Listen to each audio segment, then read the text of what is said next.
Hi there, and welcome to this little lesson on texture. We're listening to a groove from a piece by Herbie Hancock called Chameleon. Now let's go ahead and get started. We use the word texture to try and describe the way in which all of the parts of music fit together, including its melodies, rhythms, and harmonic materials. So these are all woven together into a piece of music, and texture describes that combination of elements.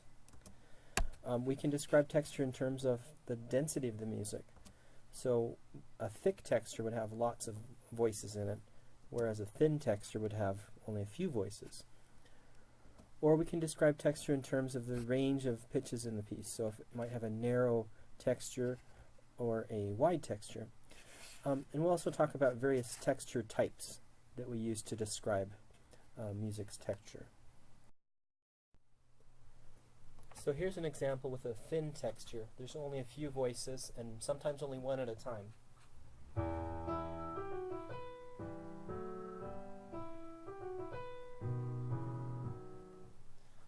Okay, whereas this would be a quite thick texture. Yeah, I'll try to play that.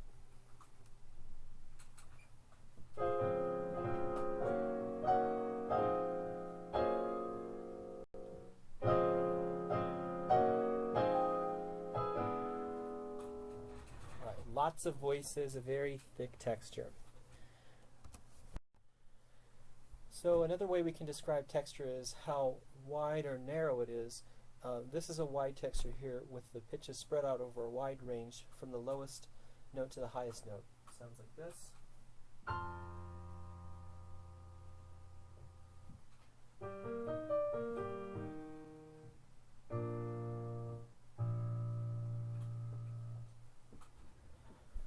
Whereas this is a very narrow range. Everything here moves within the space of a fifth, like this.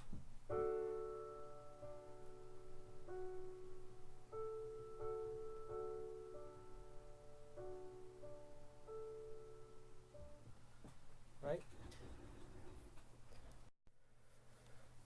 So we also have some specific labels that we use to describe different types of textures.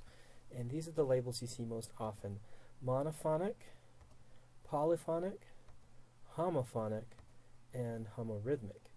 And in the next bit here, we'll look at each one of those one by one. So here's monophonic. It's a single melodic line. Let's see. Dies irae, dies illa, solvet seclum in favilla. That's the sequence for requiems. Now here is another monophonic texture. Although it looks like there's more notes, it's all octave doublings. So this is still a monophonic texture. Let's see.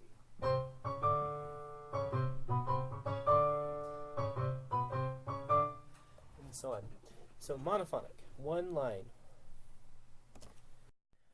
Another type of texture is polyphonic texture, which involves multiple melodic lines that are independent from each other.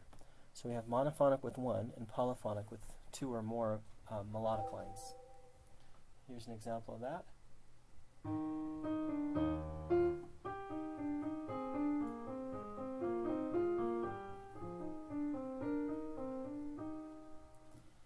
And here's another example where the two parts imitate each other, but they still move independently.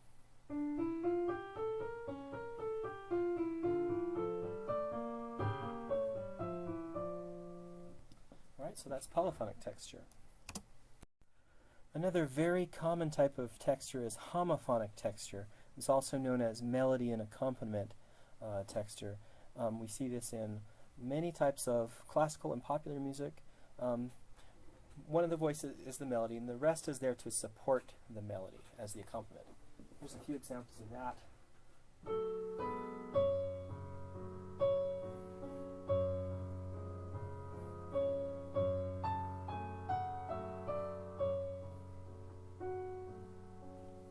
Right? And here's one with a piano accompaniment and a singer. Ich rolle nicht, und wenn das Herz auch bricht. Don't know my German's great, but that's melody and accompaniment texture. Lastly, we have chordal texture, also known as homorhythmic. All the voices are moving in the same rhythms, or similar rhythms, and this is the type of texture we see most often in church hymns, for example.